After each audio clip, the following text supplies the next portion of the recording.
Hi, my name is Bishop Andrew Cozzens, and I'm the Auxiliary Bishop of St. Paul in Minneapolis, and I'm privileged to be able to speak with you about the importance of Eucharistic adoration in the life of every Christian.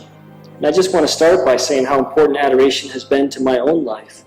For the past at least 17 years since I've been a priest, I've tried to spend 1 hour every day in adoration before the Blessed Sacrament. And of course, something very powerful happens in us when we spend time with Jesus in the Blessed Sacrament. The first thing is just to remember that the power of a personal encounter. This is the beauty of adoration. Jesus is present in the Blessed Sacrament, body, blood, soul, and divinity, which means the whole person of Jesus is there. And so in adoration, I have this wonderful opportunity to encounter Him. And one of the best things that happens is simply the ability to be before Him. And then in that space to bring Him whatever it is that I need to bring Him on that particular day. Whether it's my struggles or my frustrations, most especially my concerns and prayers that I would offer for other people. But a very special thing happens in that time of adoration. What happens is that I begin to be formed in Jesus' image. The way we speak about this is that we become what we adore. And so if I spend time adoring things on television or sports figures or other sorts of heroes in my life, I'm going to become like them, even in some small way. But if I actually spend time adoring Jesus, I become like Him.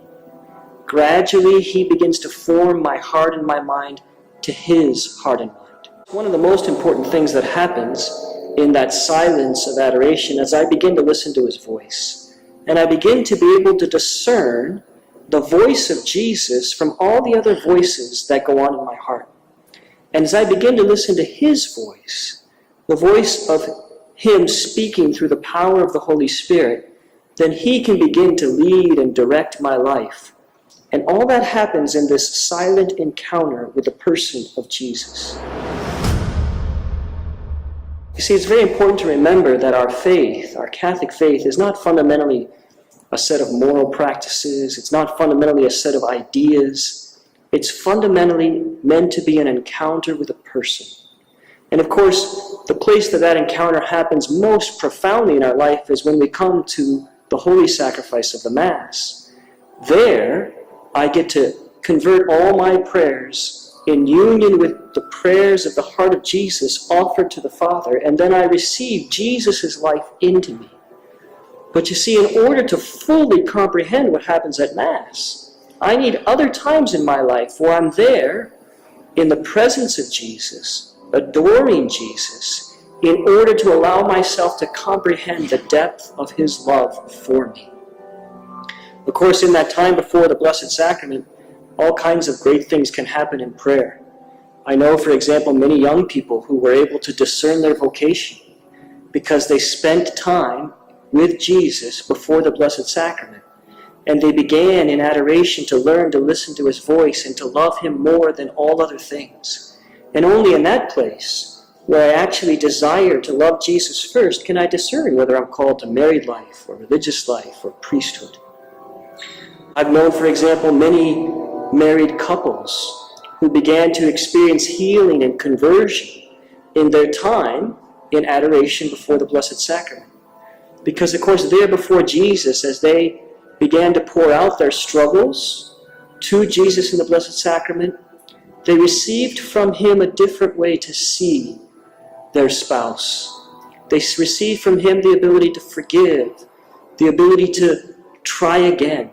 All those things that we all need in our relationships. Jesus wants to give us those things if we'll spend that time in that one-on-one encounter from Him. And of course, adoration is a great place to bring to Him all of the needs that all of us carry in our own heart. Those needs that Jesus Himself carries in His heart. Grandparents praying for their grandchildren.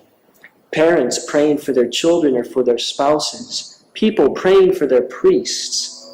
What a great place to bring to the heart of Jesus and to surrender in trust to the heart of Jesus all of our needs, the needs of our parish community, the many, many needs of our world. And so it's my real humble encouragement to you. Please, dedicate at least 1 hour a week to being alone with Jesus in the presence of the Blessed Sacrament. I promise it'll change your life.